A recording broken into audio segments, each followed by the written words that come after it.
Hey guys, thanks so much for coming in for a video today. This is my Q&A video series. Welcome back to it. I hope you're enjoying it, and I hope that you engage with me and post some more questions for me that I would love to answer. I know I did get some really good questions last week from two of my subscribers, I believe it's subscribers. So we're going to go into that. But first of all, let me just let you know that if you're not subscribed yet, I think it's a good idea if you do so, because we do a series of videos here mostly about reselling and thrifting. But right now we're doing a Q&A video. You can ask me anything in this video, and then in the next Q&A series video, I will answer the questions that are posted here in the comments section. Be sure and subscribe though, so that you can get notifications of when I go live and when I post a new video. So hit the subscription button and then hit the bell. Also be sure and like the video as soon as you walk in the door or before you leave. We're going to get started now with the questions so we don't make it really long and drawn out. I don't like to waste your time. Okay, so these were some really good questions, guys. I really appreciate one that I got from Cindy Loves Jewelry, and I actually spoke with Cindy later through an email, so I think we helped her authenticate a Coach bag. But she writes, "Can you give me a detailed explanation of how to detect if my small Coach bag is real or fake? It has no C on it. It has a leather hang tag. The inside is not lined, and it is leather. The Coach label is stamped into the leather just like the tag. I have sat on it and I'm afraid to list it for not knowing." Okay, so I think we got it authenticated because everything that she just listed about a Coach bag is what you will be looking for.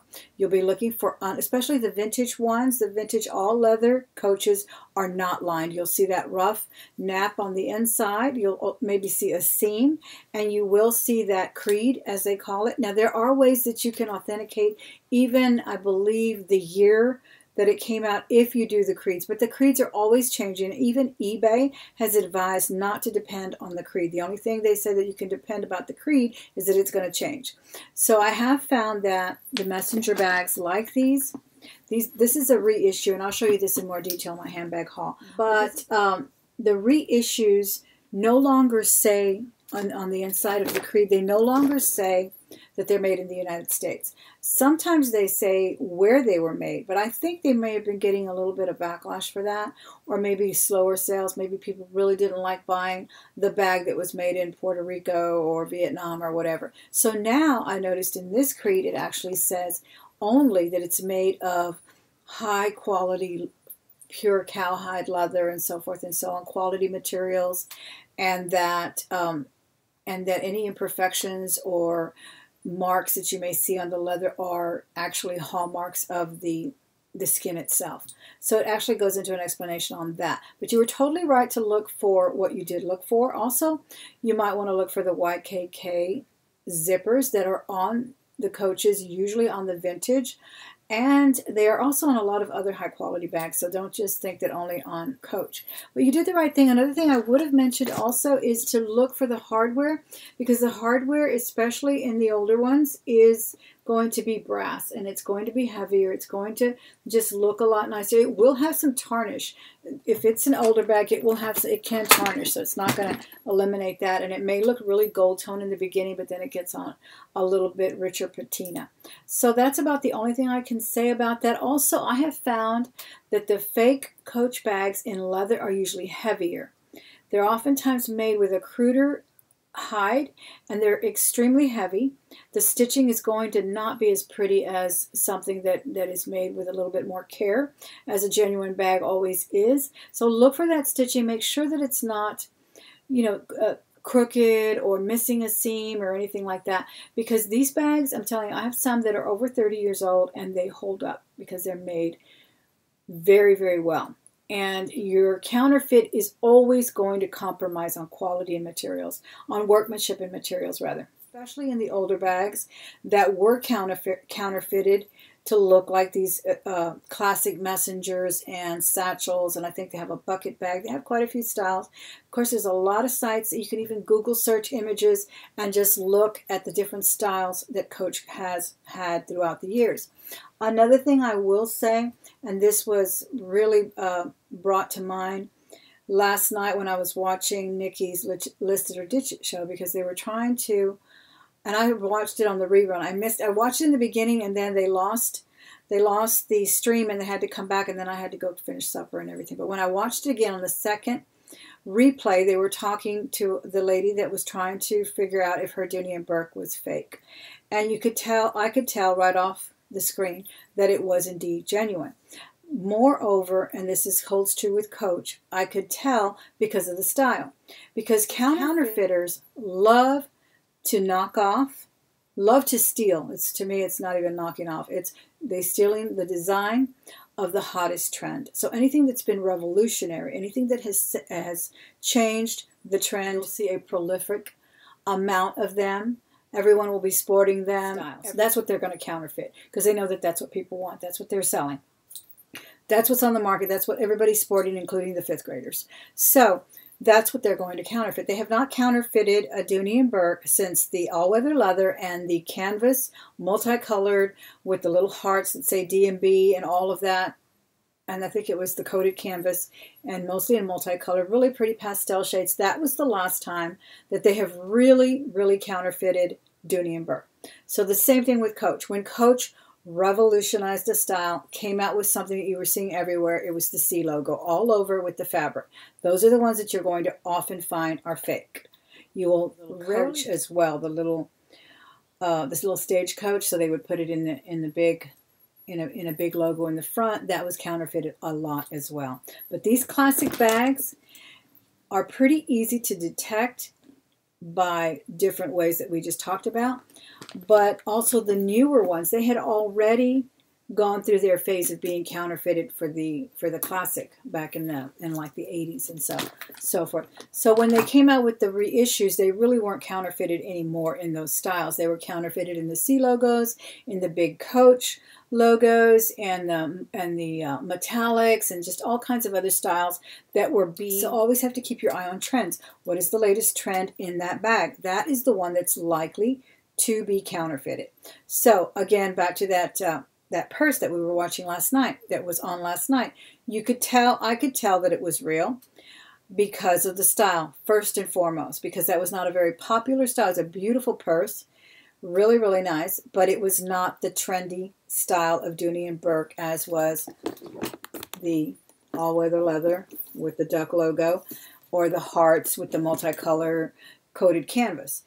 If it would have been one of those, I would have definitely thought, let's take a closer look at it. But since it was not, it was actually a hobo, really pretty. I think she said it was purple. It was a really pretty bag. And just on that notion alone that it was not a prolific style, I knew it couldn't be counterfeit. And then she started showing the lining and so forth. And that's another thing you want to look for in any bag. They always compromise, as I said, with the lining and so forth. They always make it cheaper. The zippers won't be smooth, as they were talking about last night.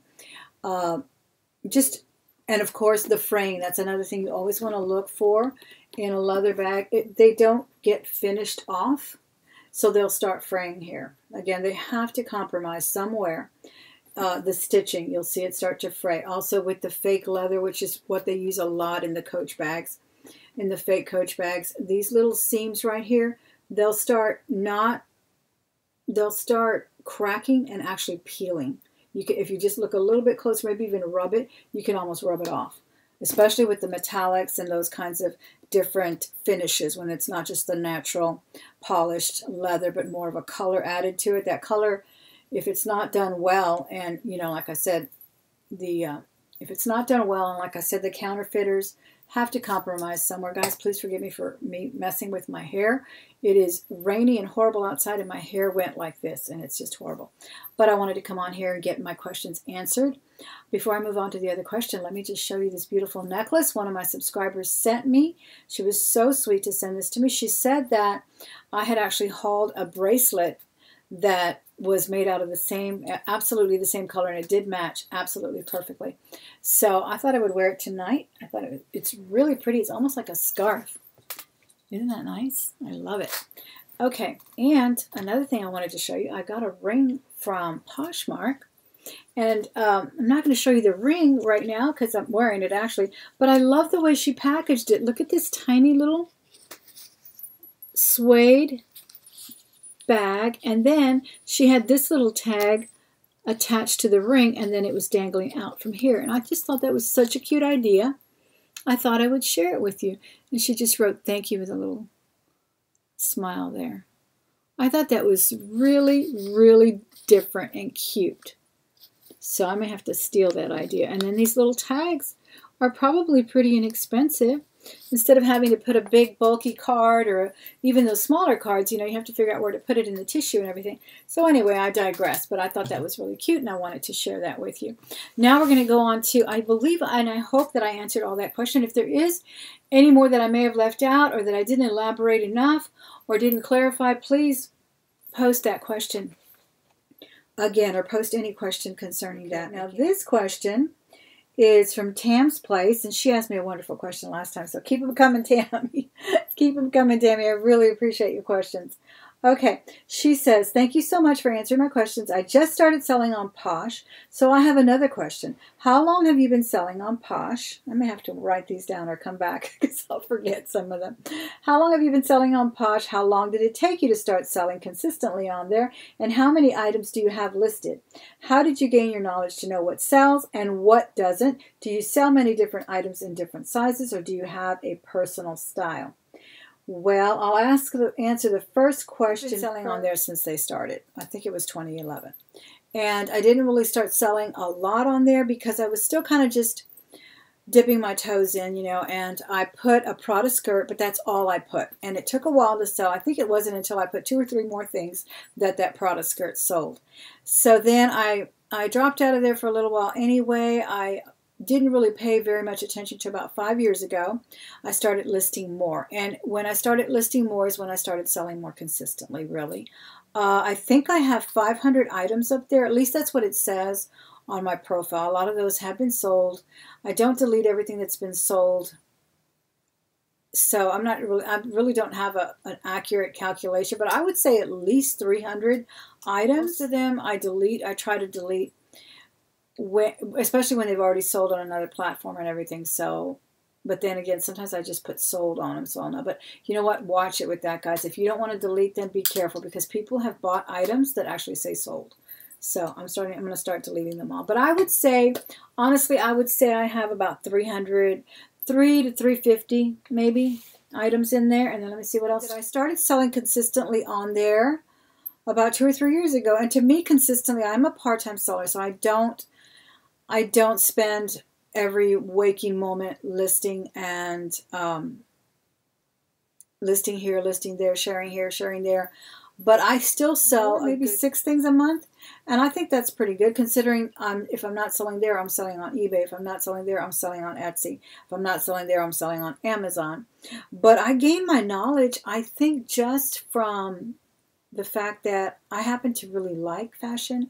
I think it's an important part of a woman's life.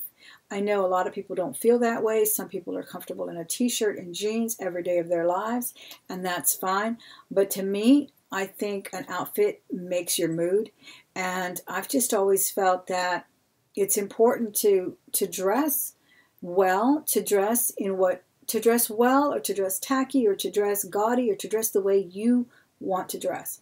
And I love looking at magazines. It's my favorite pastime. I go to the gym. That's the first thing I do is grab a couple of magazines while I'm on the treadmill or, you know, whatever. So I've always just keep on top of trends, see what's trending, see what people are wearing. I love watching what the young girls are wearing. My most favorite pastime is going to the mall or to the Galleria here in Houston and just watching what the women are wearing, even what the guys are wearing. I love watching what people wear. And you know, it's interesting, but I did a research project not too long ago about the women of Venezuela. And the reason we did that research project was because it was noted that the winners, the most consistent winners for Miss Universe are from Venezuela. And we learned in there that not only do they spend a lot of money on their appearance, but the research also showed that regardless of socioeconomic status, which most of the people in that, quite a few people in that country are poverty stricken, these women will spend their last dime on a pair of heels and and a nice outfit. That's just the way they were brought up. That's part of their culture, is to present themselves in this kind of a way. And I think that, though I don't think I really could ever see myself spending my last dime on a pair of heels, I do understand that. Understanding or empathy to help you in the field of fashion, selling fashion. Because if you don't understand that, I just don't see how you can pick out something that you think someone else might like. I think you really have to have kind of a feel for it and a passion for it, because even my coworker told me the other day, you wear something different every day. I said, well, you know, I shop a lot at the Goodwill, so I can afford it. But yeah, she told me that this was, I love the way you're wearing this, and she's always complimenting me on things that I wear. And she noted that the other day. She goes, I feel like such a slob in front of you. I said, don't feel that way. That's not true. And she could wear a paper sack and still look great. But you know, that's just what I'm trying to get across to you, is that that's the way you learn, is by actually liking it. I love following what Ralph Lauren is doing now. I love watching what Dolce & Gabbana are doing now. And not only that, you don't have to be 20 years old. You don't have to be 16 years old. There's many 20-year-olds and 16-year-olds who don't dress, who don't like to dress, who could care less. But if you are that kind of a person, I think you already have a good perspective on it. And you also have to remember that fashion is cyclical. It always has been. It always will be. I was a teenager in the 70s. We went from the milkmaid peasant look of, what is that, gunny sacks, to the metallic lame of the disco. We went through the faded blue jeans and the hippie, wearing nothing but lip gloss on your face and, you know, barely anything else.